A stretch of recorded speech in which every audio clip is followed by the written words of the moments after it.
Good morning. How's my hair look today? Still pretty ratty, huh? It's day 58 of Captivity, depending on your interpretation of when this started. I have to remember to look into the camera and not at my picture. I just was on a Zoom meeting where we all look at each other on the screen. But when you look at somebody look at you at the screen, they're looking down like this instead of up at the camera. So it's a different dynamic I have to get used to. I'm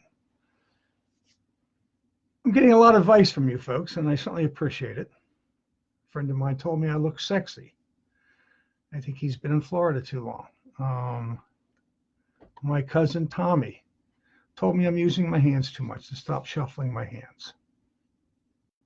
So I'm going to try and do that, Tom, for your benefit.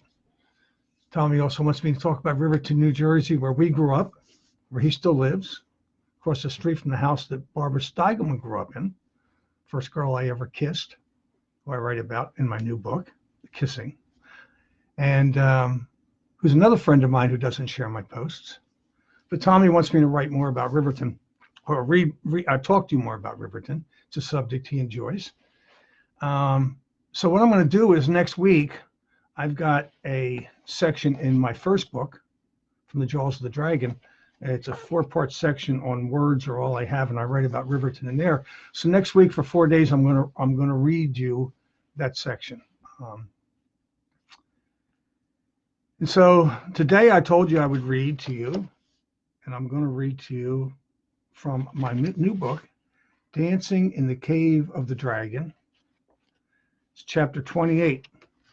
It's called, and speaking of getting old, it follows a section of chapters called Of Profiles, Roles, and Pigeonholes. And I think it's 5 parts. And at the end of that, it talks about aging. And I won't tell you what it's about in case I decide to read it to you sometime. But anyway, so this chapter follows that. And it's called, and speaking of getting old. According to Mark Twain, age is an issue of mind over matter. If you don't mind, it doesn't matter. George Burns was once asked, who wants to be 95? His response, a 94-year-old. Groucho Marx once said that anyone can get old. All you have to do is live long enough.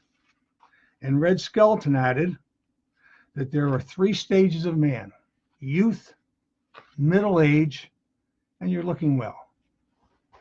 Haha, right? Everybody jokes about getting old because, let's face it, it's funny, hilarious, a real bone tickler. Until, of course, it happens to you. Then not so much. Especially if you're trying to get a loan, a mortgage, health insurance, life insurance, or a date online, where lying about age is practically a requirement, along with lying about your weight. Even more disgruntling, if you're looking for a job after you've crossed the Mendoza line of birthdays, then the joke's on you. Or to paraphrase Bluto's discerning line from Animal House, you screwed up, you lived too long. Of course, that's not what Bluto actually said, but I cleaned it up because this is a family publication. Don't think it's a major problem? My guess is you're under 50. But don't worry, it'll come to you if you're lucky. Other than funeral homes, few businesses are interested in us older folk. We're just not in with the in crowd any longer. And if you don't believe that, try finding gainful employment if you're old enough to join ARP. Sad truth be told, the older you get, the harder it gets to find a job. That is, end of discussion. Thanks for the memories, and don't let the door hit you in the ass. Unfortunately for all us original Mouseketeers, as we tack on the years, job hunting becomes exponentially more difficult. According to Melissa Evans at citylab.com, the Age Discrimination in Employment Act of 1967 prohibits employment discrimination based on age for people 40 and older.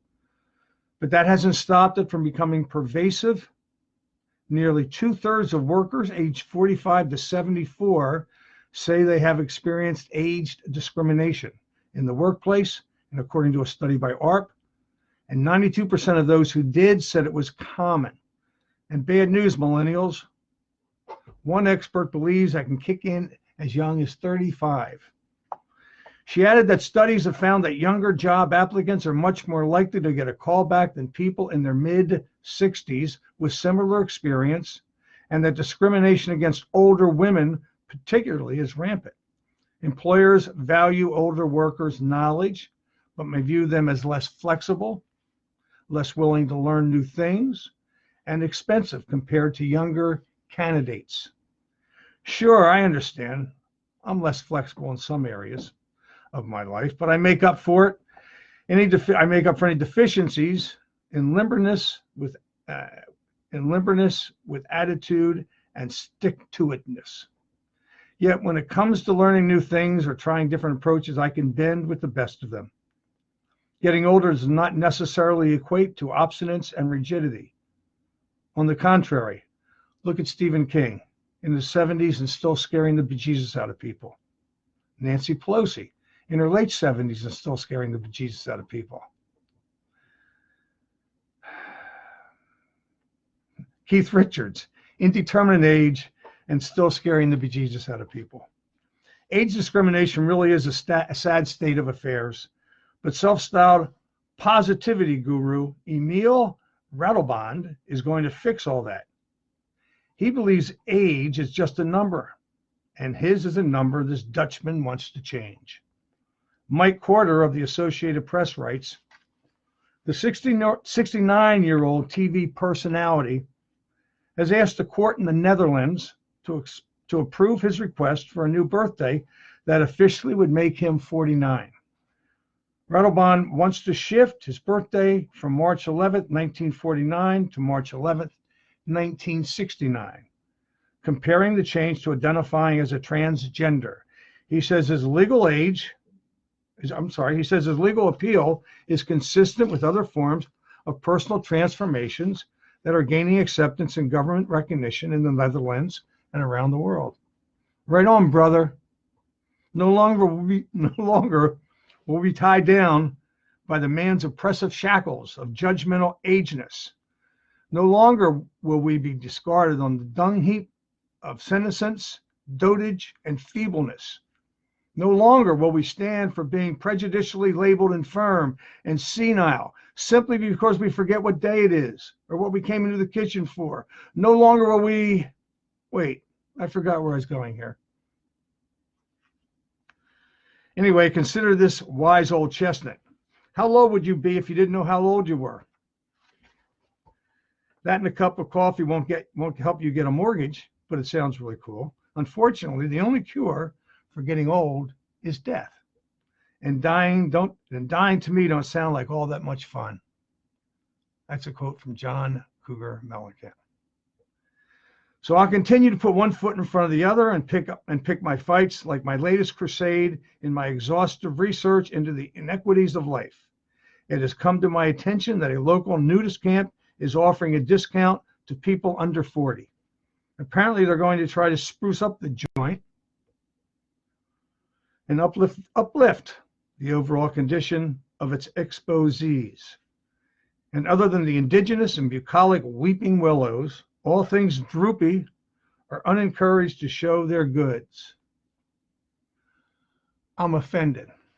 I identify as a 35-year-old. I believe it is my right to be treated as the age I'm hardwired to be, not some arbitrary number affixed to the monotonous rotation of the sun. I'm so enraged that I'm starting a movement to picket the camp with the slogan, if there ain't no wrinkles, then there ain't no tingles. As soon as I take a nap. So again, that's from my new book, Dancing in the Cave of the Dragon, available at Amazon for half price right now.